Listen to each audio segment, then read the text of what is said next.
കാസർഗോഡ് ബന്ദിയോട് കാണാതായ 10ാം ക്ലാസ്സുകാരിയുടെയും ഓട്ടോറിക്ഷ ഡ്രൈവറുടെയും മൃതദേഹം കണ്ടെത്തി. വീടിന് സമീപം തൂങ്ങിയ നിലയായിരുന്നു മൃതദേഹം കണ്ടെത്തിയത്. കാണാതായി 26ാം ദിവസമാണ് മൃതദേഹങ്ങൾ കണ്ടെത്തിയത്. വിവരങ്ങളുമായി ഇപ്പോൾ സിജു കണ്ണൻ കാസർഗോഡ് നിന്ന് ചേരുന്നു. സിജു, ഈ വീട്ടിനരികിൽ നിന്ന് തന്നെയാണ് മൃതദേഹങ്ങൾ തൂങ്ങിയ നിലയിൽ കണ്ടെത്തിയതെന്നാണ് മനസ്സിലാക്കാൻ കഴിയുന്നത്. കഴിഞ്ഞ ദിവസം ഈ പെൺകുട്ടിയുടെ അമ്മ ഹൈക്കോടതിയിലടക്കം ഹേബിയസ് കോർപ്പസ് ഹർജി അടക്കം ഫയൽ ചെയ്തിരുന്നു. നാളെ കേസ് പരിഗണിക്കാനിരിക്കുകയുമായിരുന്നു. എന്താണ് ഇതുമായി ബന്ധപ്പെട്ട് കൂടുതൽ കൂട്ടിച്ചേർക്കാൻ കഴിയുന്ന വിവരങ്ങൾ? ഫെബ്രുവരി 11 കാണാതായ പെൺകുട്ടിയെയും പെൺകുട്ടിയോടൊപ്പം ഉണ്ടായിരുന്ന ഓട്ടോറിക്ഷ ഡ്രൈവറുടെയും മൃതദേഹമാണ് ഇപ്പോൾ കണ്ടെത്തിയിരിക്കുന്നത്. മേർക്കളം മണ്ടേപ്പുകാവിലെ 10ാം ക്ലാസ്സുകാരിയെയാണ് കാണാതായത്. ഒപ്പം നാട്ടിലുള്ള ഓട്ടോ ഡ്രൈവറെയും കാണാതായിരുന്നു. ഇരുവരും തമ്മിൽ പരിചയത്തിലായിരുന്നു എന്നാണ് പോലീസ് നൽകുന്ന വിവരം. കാണാതായി 26ാം ദിവസമാണ് മൃതദേഹങ്ങൾ കണ്ടെത്തിയിരിക്കുന്നത്. പെൺകുട്ടിയുടെ വീടിന് തൊട്ടടുത്ത് തന്നെ 1/2 കിലോമീറ്റർ അകലെ വലിയ കുറ്റിക്കാടാണ്. ആ കാട്ടിനകത്ത് അക്വേഷ്യ മരങ്ങളുള്ള സ്ഥലത്താണ് മൃതദേഹങ്ങൾ ഇപ്പോൾ കണ്ടെത്തിയിരിക്കുന്നത്. മൃതദേഹത്തിന് പഴക്കമുണ്ട്. ഇരുവരുടെയും മൊബൈൽ ഫോൺ സ്വിച്ച് ഓഫ് ചെയ്ത നിലയിൽ അതിന് തൊട്ടടുത്തായി വെച്ചിട്ടുണ്ട് എന്നാണ് മനസ്സിലാക്കുന്നത്. പോലീസ് ഇന്നിപ്പോൾ ഊർജിതമായ ഒരു അന്വേഷണത്തിന് ഉത്തരവിട്ടിരുന്നു. കാരണം വലിയ രീതിയിലുള്ള പരാതികൾ ഇതുമായി ബന്ധപ്പെട്ട് ഉയർന്നിരുന്നു. ആദ്യഘട്ടത്തിന് പരാതി നൽകിയപ്പോൾ പോലീസ് അന്വേഷണം നടത്തിയിരുന്നു. പിന്നീട് ഈ പെൺകുട്ടിയെ കണ്ടെത്താൻ കഴിയാത്തതിനെ തുടർന്ന് പെൺകുട്ടിയുടെ വീട്ടുകാർ ഹൈക്കോടതിയെ അടക്കം സമീപിച്ചിരുന്നു. ഈ ഘട്ടത്തിൽ ഇന്ന് ഊർജിതമായ തിരച്ചിൽ നടത്താൻ കാസർഗോട്ടെ പോലീസ് മുഴുവൻ രംഗത്തിറങ്ങിയിരുന്നു. കുമ്പള പോലീസ്, അതോടൊപ്പം തന്നെ Manjeshwaram police, Bandadka police, Vidyanagar police, അതോടൊപ്പം തന്നെ കാസർഗോഡ് ടൗൺ പോലീസ് ഉൾപ്പെടെ മുഴുവൻ പോലീസിനെയും സ്റ്റേഷൻ ഹൗസ് ഓഫീസർമാർ, അതോടൊപ്പം തന്നെ ഡിവൈഎസ്പിമാരുടെ എല്ലാം തന്നെ മേൽനോട്ടത്തിൽ വലിയ തിരച്ചിലാണ് ഇന്ന് നടത്തിയത്. നാട്ടുകാരെ കൂടി സഹകരിപ്പിച്ചുകൊണ്ട് അതിനിടെയാണ് ഇപ്പോൾ മൃതദേഹം കണ്ടെത്തിയിരിക്കുന്നത്. ഈ പെൺകുട്ടിയെ കാണാതായതിനു ശേഷം ചില സംശയങ്ങൾ. 26 ദിവസം മുമ്പാണ് രണ്ടുപേരെയും കാണാതാകുന്നത്. 26 ദിവസം മുമ്പ് തന്നെ രണ്ടുപേരുടെയും മൊബൈൽ ഫോൺ സ്വിച്ച് ഓഫ് ആയിരുന്നോ?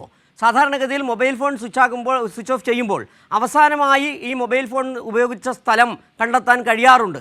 ഇവിടെ അത്തരത്തിലുള്ള പരിശോധന നടന്നിട്ടില്ലേ? 26 ദിവസം മുമ്പ് തന്നെയാണോ അവർ, അതായത് ഈ മൃതദേഹങ്ങൾക്ക് പഴക്കമുണ്ടെന്ന് മനസ്സിലാക്കുന്നു, 26 ദിവസം മുമ്പ് തന്നെ ഇവർ ഈ തൂങ്ങി മരിച്ചിരുന്നു? എന്താണ് സംബന്ധിച്ച് എന്തെങ്കിലും വിവരങ്ങൾ പോലീസ് നൽകുന്നുണ്ടോ?